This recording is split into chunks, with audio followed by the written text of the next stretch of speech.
다가 공인하는 훌륭한 신앙인입니다. 이들은 죄를 짓지 않았고요. 성전에 대한 의무를 다하고 사회에서도 모범적인 시민입니다. 요즘 말로 하면 괜찮은 사람이에요. 또 영어로 하면 스마트한 사람입니다. 반면에 세리는 민족 반역자였습니다.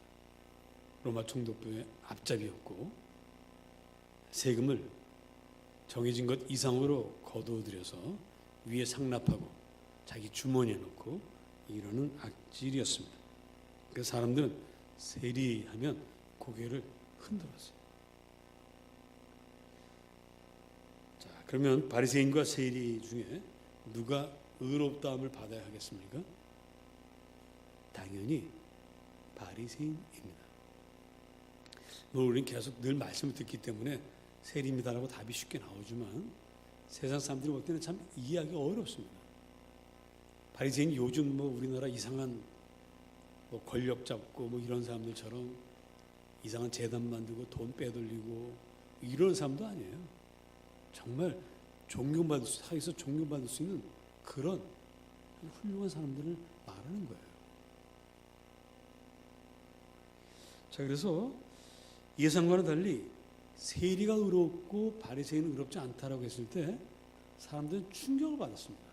아니 어떻게 예수님 말도 안 되는 소리를 하신다. 자, 바리새인과 세리 두 사람이 기도하러 성전에 올라갔는데 바리새인은 눈을 들어서 하늘을 우러러봅니다.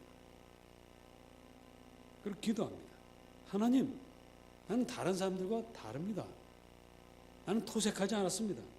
토색이라고 하는 건 억지로 남에게 돈을 달라는 거예요. 권력을 이용해서 나 몇십억 내놔. 이게 다 토색입니다. 그리고 불의, 부정부패죠. 또 간음. 이런 사람들과 같지 않습니다. 근데 마침 옆에 세리가 기도하고 있어요. 아이고 저 세리하고는 더더군다나 전혀 다릅니다. 또 나는 일에 2번씩 금식을 하고요. 일주일 동안 2번씩 금식하는 거죠. 또 소득의 11조도 완벽하게 드립니다. 바리새인은 자신의 훌륭하고 아름다운 신앙생활을 주님 앞에 늘어놓았어요. 회개의 기도는 없었습니다. 사실 이 정도로 살면 딱히 회개할 것도 없죠. 이렇게 사는 사람이 회개할 것이 그렇게 있겠습니까? 또 이런 바리새인이 의롭지 않으면 세상에 도대체 누가 의로워요? 자, 이제 세리도 기도하러 올라옵니다. 근데 세리는 성전 가까이 가지를 못했어요. 왜? 자기 죄가 너무 많은 것 같아서. 그리고 하늘은 쳐다보지도 못했습니다. 감히 내가 어떻게 하나님을 쳐다봐. 땅이 꺼져라 한숨을 쉬면서 머리를 숙입니다. 그리고 가슴을 쳤어요. 다만 가슴을 쳤어요. 사람이 가슴을 왜 치죠? 언제 칩니까? 답답할 때 칩니다. 답답해. 자, 그런데 세리가 왜 답답할까요? 죄가 많아서일까요? 여러분, 우리가 죄를 짓고 나면 우리 좀 머리 좋은 사람들은 죄에 대해서 뭘 하고 싶어 합니까? 변명하고 싶어요. 하나님, 제가 이런 죄를 졌는데요.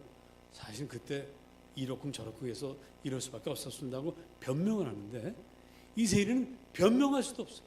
왜? 변명할 재주가 없어요. 뭐라고 하느님 앞에 죄를 지긴 졌는데 그때 어쩔 수 없는 것도 있었는데 그 말씀 드리지 못하겠고 답답하니까 가슴을 치고 마지막에 이렇게 뭉뚱거려 버립니다. 하나님이여 나를 불쌍히 여기소서 나는 죄인으로서이다. 이 말밖에 못했어요. 자, 그런데 우리 주님은 말 잘하고 훌륭한 일을 많이 한 이 바리새인은 의롭지 않다라고 했고요. 죄 많이 짓고 뭐라고 말해야 될지도 모르는 이 답답한 세리는 네가 의롭다라고 이야기를 하셨습니다. 자, 그러면 바리새인의 죄는 뭘까요? 도대체 무슨 죄가 있길래 이 사람이 의롭지 않은 사람이 되었을까? 어쨌든 죄가 있긴 있죠. 그러니까 의롭지 않다고 하신 겁니다. 우리는 알아차리지 못하는 죄. 심지어 바리새인 자신도 모르는 죄를 바리새인이 짓고 있습니다. 근데 그 죄를 우리 주님만 아세요.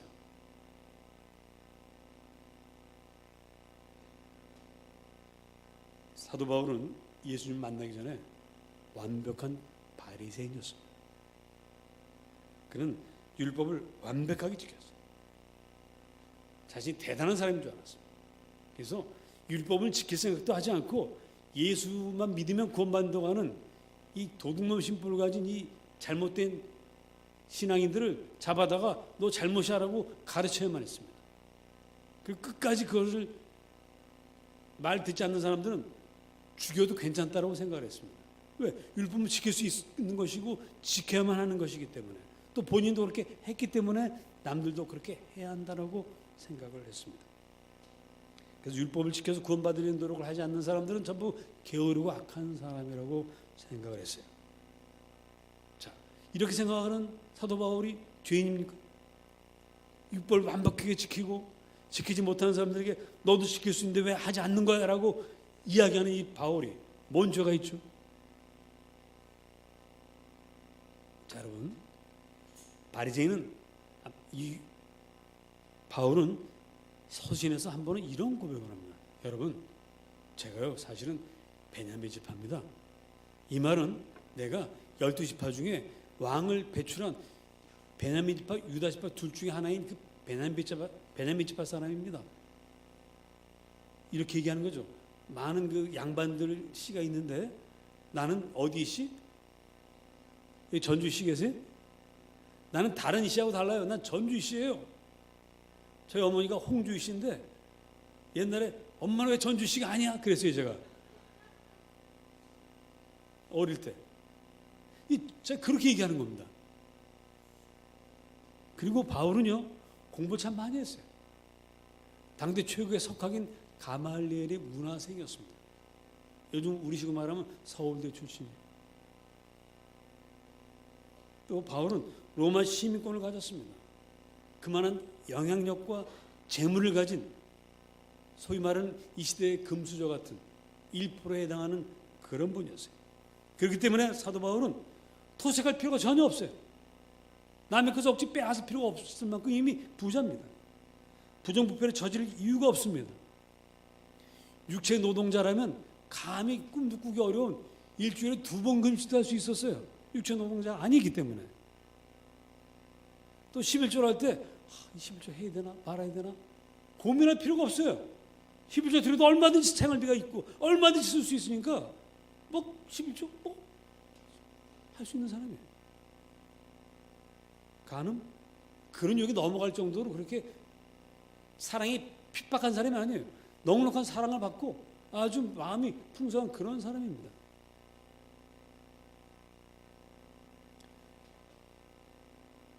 자, 묻겠습니다.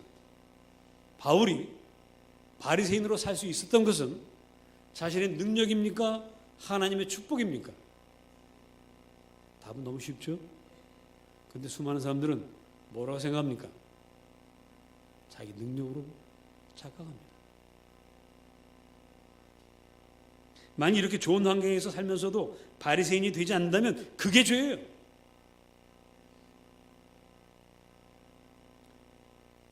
바울이 바리새인으로 산 것은 죄가 결코 될 수 없습니다. 뭐가 죄입니까?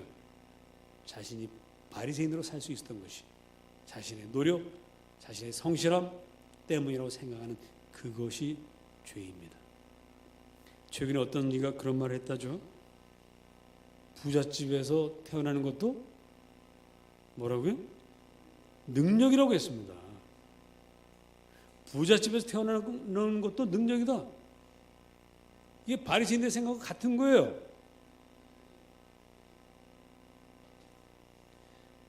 그렇게 뻔뻔하게 말할 수 있는 것, 그것이 바로 세상이 악하다는 증거입니다. 만일 부잣집에서 태어나고 많이 배운 사람 밑에서 태어나는 것이 능력이라면 예수님은 세상에서 가장 무능력한 사람이죠. 얼마나 못났으면 그래 하나님이 그래 목수집에서 태어나고 태어날 때도 가장 추운 마구간에서 태어나겠습니까? 우리가 부자에게서 태어나는 능력이라고 말하는 것은 우리 예수님을 모욕하는 짓이에요. 내가 어느 집에서 어떤 부모 밑에서 태어나건 그것은 내 능력이 아니라 그것은 하나님의 계획일 뿐입니다. 하나님의 섭리일 뿐입니다. 그러므로 바리새인들이 기도해야 할 것은 내가 이렇게 바리새인으로 산 것에 대해서 자랑하는 것이 아니라 나로 하여금 이렇게 살게 해주신 하나님 감사합니다라고 고백하는 겁니다. 그리고 그런 자랑을 해서는 안 되는 거예요. 당연한 거니까. 그러니까 살아야지. 그런 환경에서 태어나서도 그렇게 살지 못하면 그 죄인이지. 자랑할 게 아니에요.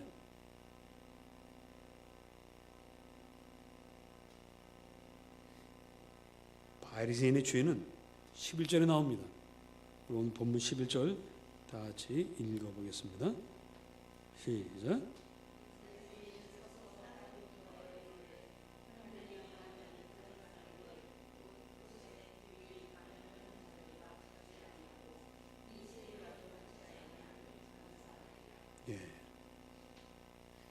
바리새인이 되어 사는 것 자체는 죄가 아니지만 그것에 대해서 하나님께 감사하지 못하는 게 죄고요.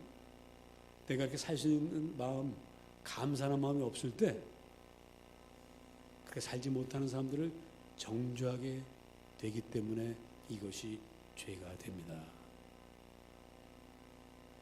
그 사람이 왜 죄인으로 사는지에 대해서 한 번도 생각해 본 적이 없습니다. 저 사람의 환경에서는 저럴 수밖에 없지 않았을까라는 생각을 한 번도 해보지 않았던 것이 바리새인의 죄입니다.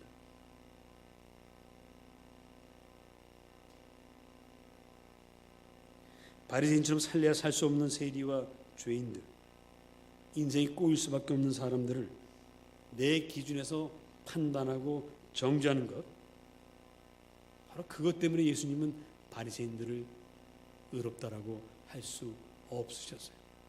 우리 주님은 바리새인들을 사랑하셨습니다. 그렇게 사는 것도 쉽지 않기 때문에 여러분 좋은 집에서 태어나고 좋은 교육받고 물질이 풍성하다고 다 바리새인 되는 거 아니에요. 그런 중에서 오히려 더 악해지고 타락하고 더 큰 죄를 짓는 사람들도 많이 있습니다. 그렇기 때문에 바리새인도 그 나름대로 훌륭한 사람들이에요. 그러나 주님은 이들에게 한 가지 빠진 것, 이것 때문에 너무 안타까우신 거예요. 너희가 그렇게 좋은 환경에 살았으면 이것 한 가지마저도 있어야 되는데 왜 이것이 없느냐라고 한탄하시는 겁니다. 자랑거리가 있는 것은 행복한 일이죠. 세상 사람들은 자기 자랑하느라고 세월 가는 줄도 몰라요. 친구들끼리 만나면 서로 싸웁니다. 왜 싸웁니까? 자랑하느라고 싸웁니다. 내 자랑거리가 더 많고. 참 사람들이 참 어리석어요. 우리 어릴 때는 그런 거 있죠. 야, 나 모나이 볼펜 있다. 그럼 옆에서 뭐라 그래요? 야, 나 너보다 더 좋은 거 있어 하면서 나 파카 볼펜이야 또 이래. 그럼 저쪽에서 어떤 놈이 그 다음날 뭘 가져와요? 아버지 몽블랑 볼펜 빌려가지고 난 몽블랑 있어. 이게 우리 하는 짓이거든요. 세상 사람 다 그래도 상관없습니다. 왜? 주님을 모르기 때문에. 그러나 우리는 그리스도인입니다. 우리는 나의 행복, 나의 자랑을 늘어놓는 사람이기보다는 자랑거리가 없는 사람들의 그 마음을 헤아리고 품고 하는 것이 우리 그리스도인들의 자랑이 되어야 할 줄로 믿습니다. 주님 우리에게 말씀하셨습니다. 너희는 이 마음을 품으라 곧 그리스도 예수의 마음이니. 주님의 마음이 무엇입니까? 주님은 사람이 되셨어요. 왜 사람이 되셨냐면 우리를 동정하셨기 때문에. 동정한다는 것은 거지에게 동전 몇 푼 던지는 것이 동정이 아니라 같을 정, 같은 마음을 품는 거예요. 높은 보좌에서 인간을 정죄하시는 것이 아니라 죄를 지을 수밖에 없는 인간들 세상에 오셔서 우리와 함께 하시는 것, 그것이 바로 동정입니다. 주님은 그 마음을 품고 이 땅에 오셨습니다. 불쌍한 사람을 멀리서 바라보며 불쌍하다고 말하는 것은 동정이 아닙니다. 가까이 가서 손을 잡아주고 그 이야기를 들어주고 그 눈물을 닦아주는 것, 이것이 바로 동정입니다.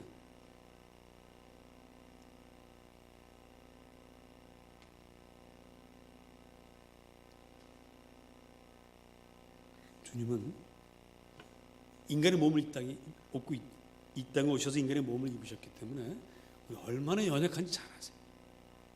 우리가 얼마나 작은 유혹에도 쉽게 넘어가는 그런 존재인지를 잘 아십니다. 그래서 우리를 불쌍히 여기세요. 우리 죄를 지었을 때 야, 이 나쁜 놈아, 이 말씀부터 하지 않고 우리를 위해서 눈물을 흘리며 기도하십니다. 마치 둘째 아들이 아버지 재산을 다 받아가지고 나가서 허랑방탕하게 쓰고 다 망했을 때 아버지는 그 소문을 다 듣고 있는 거죠. 그래서 그러면서 그 녀석이 언제 돌아올지를 날마다 눈이 빠지도록 기다리시면서 동구 밖을 바라보시면서, 그러다 그 둘째 아들이 왔을 때 버선발로 뛰어가는 그 마음, 주님은 우리에게 그런 마음을 갖고 계십니다.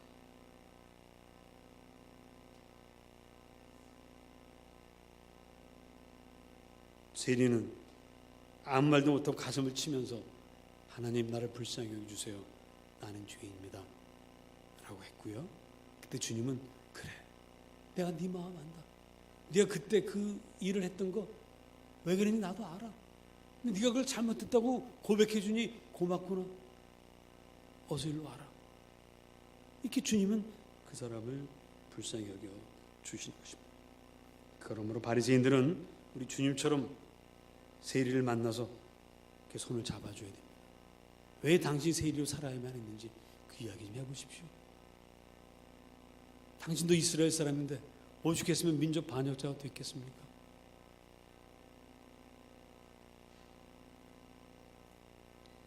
여러분, 많이 배우고 잘난 사람들이 가장 못하는 게 뭔지 아세요?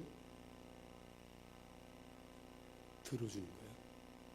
남에게 들어주는 거를 많이 배운 사람일수록, 할 말이 많은 사람일수록, 똑똑한 사람일수록 남의 말을 잘 들어주지 못합니다. 반대로 많이 배우지 못하고 못난 사람들이 가장 못하는 게 있어요. 그게 뭡니까? 말하는 거예요. 조리 있게 말하는 거예요. 상대방을 설득할 수 있는 말을 하는 거예요. 참 이게 인생의 불행입니다. 남의 말을 잘 들어줘야 될 똑똑한 사람들은 자기 말만 하고요, 내 속 이야기를 조리 있게 말해야 될 사람들은 말을 안 해버려요. 못하니까. 제가 최근에 어떤 책을 읽으면서 회개한 일이 있습니다. 그 책의 내용은 이런 것입니다. 이분이 대전교도소에 갇혀 있을 때예요. 정치범인데 대전교도소가 지어질 때 참으로 정말 비인간적으로 화장실을 안 줬어요. 어떻게 그런 일이 있냐고 하시겠지만 실제 그랬습니다. 다 지어놓고 보니까 화장실이 없네. 그래가지고 부랴부랴 그 간방마다 바깥을 터가지고 바깥으로 터서 화장실을 만들었어. 바깥으로. 그래가지고 그 문들이 제대로 되질 않은 거야. 그래가지고 문을 열어놓으면 반쯤 열려 있는 거야 항상. 그래서 할 수 없이 그 자전거 튜브, 고무줄 있잖아요. 자전거 튜브 그걸 매달아가지고 탕 닫히게 돼 있어요. 그래서 화장실 갔다 온 사람은 반드시 딱 붙잡고 천천히 이렇게 닫아야 됩니다. 낮에는 그래도 괜찮아요. 밤에 혹 갈 일 있으면 반드시 싹 해가지고 아무도 깨지 않게 해야 돼요. 근데 그 간방에서 제일 젊은 죄수 하나가 얘는 밤에 갔다만 오면 쾅쾅 닫는 거야. 그래가지고 거기 있는 나이 든 죄수들 뭐 이런 사람들이 화가 나요. 어떤 뭘 욕을 하면서 또 잡니다. 아침이 되면 이제 뭐라 불평을 하죠. 뭐라 그래요. 그래도 소용이 없어. 밤마다 그러는 거야. 그래서 하루는 이 선생님께서 붙잡아가지고 여보게 젊은이, 그러면서 이제 물었답니다. 야, 이 문은 너도 알다시피 이런 문이니까 문이 닫힐 때까지 손을 놓지 말고 천천히 나와야 돼. 제발 좀 그래라 하고 타일렀습니다. 그랬더니 그거 누가 몰라요? 다 사정이 있으니까 그런 거죠. 이렇게 말하는 거예요. 젊은 놈이 사정 무슨 사정이야? 물어봤대요. 도대체 무슨 사정인데 그러냐? 그랬더니 이 젊은 죄수가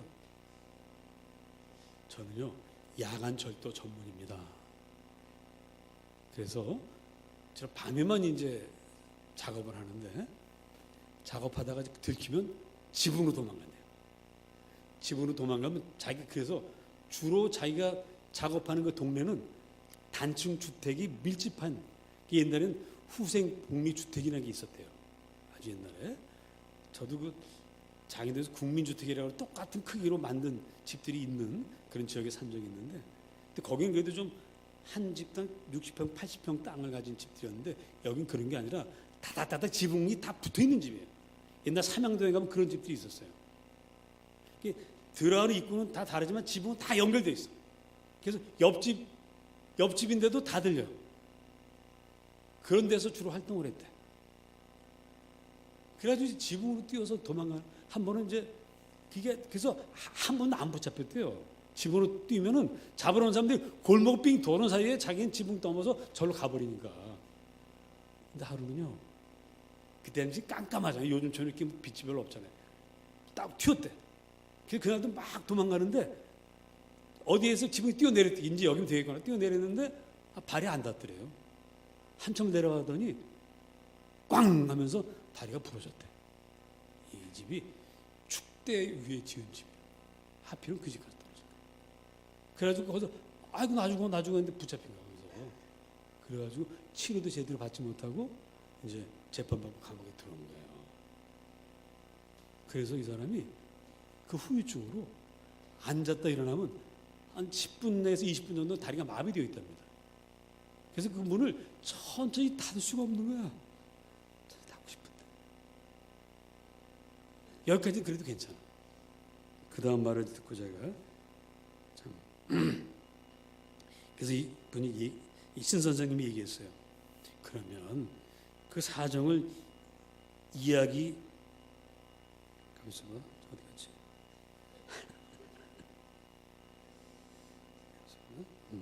그러면 그 사정을 이야기하지 그러냐? 왜 그런 사정을 이야기하지 왜 안 하고 왜 사람들한테 욕먹어? 이렇게 얘기했대요. 이분이 신영복 선생님이라고 여러분들 아시는 분 다 아실 겁니다. 이렇게 물었어요. 그랬더니 그 젊은 죄수가 이렇게 말했어요. 없이 사는 사람이 어떻게 자기 사정을 구구절절 다 얘기하면서 살아요? 그냥 욕먹으면서 사는 거죠.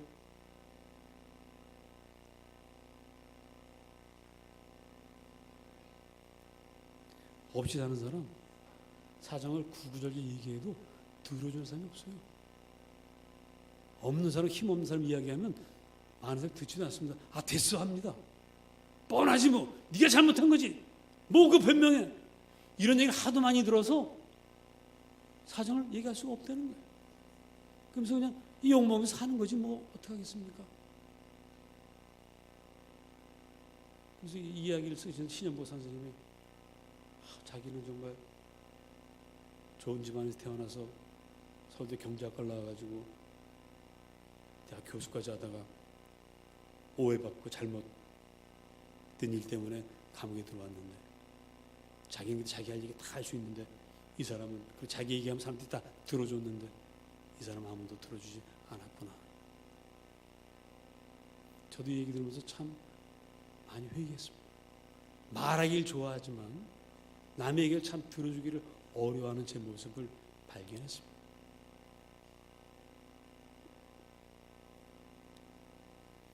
바리새인처럼 잘나고 힘 있는 사람들이 그렇지 못한 사람들의 이야기를 들어준다면 그리고 세리와 죄인처럼 하나님 앞에 조차서도 말할 줄 모르는 이 사람들이 그래도 떠듬떠듬 자기 할 말을 할 수 있다면 세상의 불행은 아마 대부분 사라지지 않을까 그렇게 믿어봅니다. 사실 들어주는 일이 참 어렵습니다. 우리가 남하고 대화하다 보면 상대방이 뭐라고 말할 때 그 얘기를 끝까지 들어준 사람은 별로 없어요. 그 얘기를 들으면서 저 사람이 저 얘기 끝나면 난 다음에 이런 얘기를 해야지 하고 자기 할 말을 준비합니다. 그래서 말이 안 통하는 거예요. 소통이 안 돼요. 국회가 왜 소통이 안 됩니까? 여당과 야당이 자기 할 말만 하고 상대방이 얘기할 때 뭐라고 반박할까 이 생각만 해요. 저 사람이 하는 말의 진심, 그 진의, 그 사실 이걸 파악하지를 않습니다.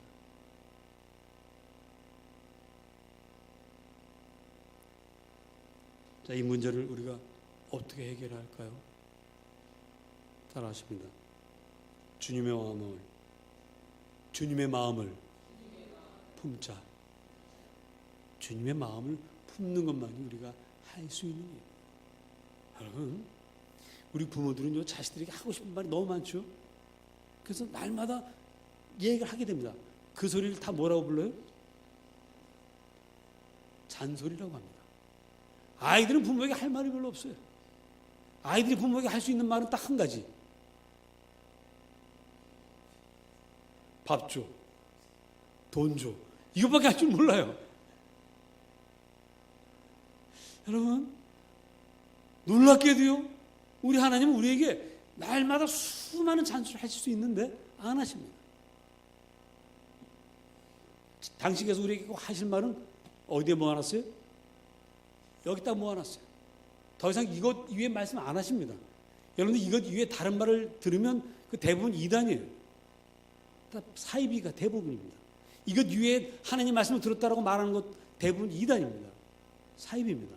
주님은 딱 여기다 정해놓으시고 이것만 들으라고 하세요. 왜? 이것도 듣기 힘들어하니까. 여러분, 이것도 잘 안 펴고 잘 안 읽는 사람들이 왜 또 다른 얘기를 들으러 기도원으로 가고 사이비 집단에 갑니까? 진짜 이상한 사람들이야. 이것도 안 보면서, 이것도 안 들으면서. 여러분, 성경만이라도 좀 들으시기를 축복합니다. 그리고는 우리는요, 기도하죠. 우리는 하루 종일 하나님께 말해.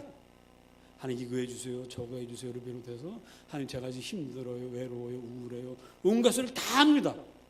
하나님 다 들어주세요. 할렐루야. 진짜 다 들어주세요, 여러분. 그러니까 여러분, 사람하고 안 통할 때는 교회 오셔가지고 하루 종일 기도하시기 바랍니다. 저희 교회는 문이 열려 있어요? 닫혀 있어요? 항상 열려 있습니다. 근데 가끔 어떤 분이 혼자 와서 문을 다 닫아놓고 혼자 기도하는데 그러면 안 됩니다, 여러분. 항상 열려 있어요. 여러분, 왜냐하면 사람은요, 부부 사이에서도요, 서로 못 알아들을 때가 있어요. 근데 내 마음 몰라줄 때가 있어요. 그럴 때는요, 누구한테? 하나님께 와서 하세요. 하나님께 한바탕 늘어놓고 나면 우울증 사라집니다. 겁날 거 없습니다. 두려울 거 없습니다. 우리 하나님 그렇게 우리 말씀을 잘 들어주세요. 그러니 우리가 먼저 예수 믿은 우리가 나중 믿은 사람들 이야기를 많이 들어줘야 하겠죠. 권사가 왜 권사죠? 권사는 권면한다는 거예요. 위로한다는 거예요. 위로자가 권사입니다. 그 일을 하셔요. 바리새인이 되는 거 자랑입니다. 그러나 거기서 멈추면 안 됩니다. 세리와 주인들을 정죄하고 그들을 내 앞에서 쫓아내는 대신에 그들의 처지와 형편을 동정하고 그들의 말을 잘 들어주십시다. 어렵고 힘든 이들의 처지와 형편에 공감하면서 나도 저 사람의 환경과 처지라면 저런 죄를 지을 수 있었겠구나. 반성을 해야만 합니다. 그러나 여기서 끝나서도 안 됩니다. 한 걸음 더 나가야 됩니다. 세리, 여보시오. 당신의 처지와 입장을 내가 다 알겠소. 그러나 나처럼, 바울이 하는 얘기입니다. 나처럼 예수를 믿어보세요. 우리 예수님 믿으면 예수님 도와주십니다. 성령님이 함께 하십니다. 성령 위로하십니다. 말씀대로 살아갈 수 있게 하십니다. 남의 것을 토색하지 않아도 불의하지 않아도 살 수 있습니다. 하나님 살아계시기 때문에 당신을 도와주십니다. 돈이 없다고 우리가 죽는 게 아닙니다. 하나님 없어서 죽는 거예요. 하나님 함께 하시면 얼마든지 우리는 믿음으로 살 수 있습니다. 이것까지 우리가 증거해야 돼요. 바울은 자기만을 자랑하는 바리새인의 자리를 털고 일어나서 예수님의 제자가 되었습니다. 예수님이 제자가 됐다고 해서 바울이 율법을 어기는 것이 아니에요. 여전히 율법을 철저히 지키는 바리새인으로 살았지만 동시에 그는 이 복음을 사람들에게 증거하는 일에 자기 모든 걸 다 바쳤습니다. 그리고 역사에 크게 남는 인물이었습니다. 저는 바라건대 우리 나우리 성도들이 역사 한 페이지 전체를 차지하지는 못할지라도 하나님 나라의 역사의 한 줄, 아무개는 바리새인처럼 율법을 지키고 훈련 신앙생활을 했으며 동시에 세리와 주인들의 그 마음과 처지를 이해하고 그들을 동정하고 그들을 위로하고 또 그들에게 복음을 전하여서 그들도 예수 믿고 구원받는 사람이 되는 일을 하였더라. 할렐루야. 그 아무개가 바로 여러분의 이름이 되시기를 축복합니다. 기도하겠습니다. 그 말씀을 생각하시면서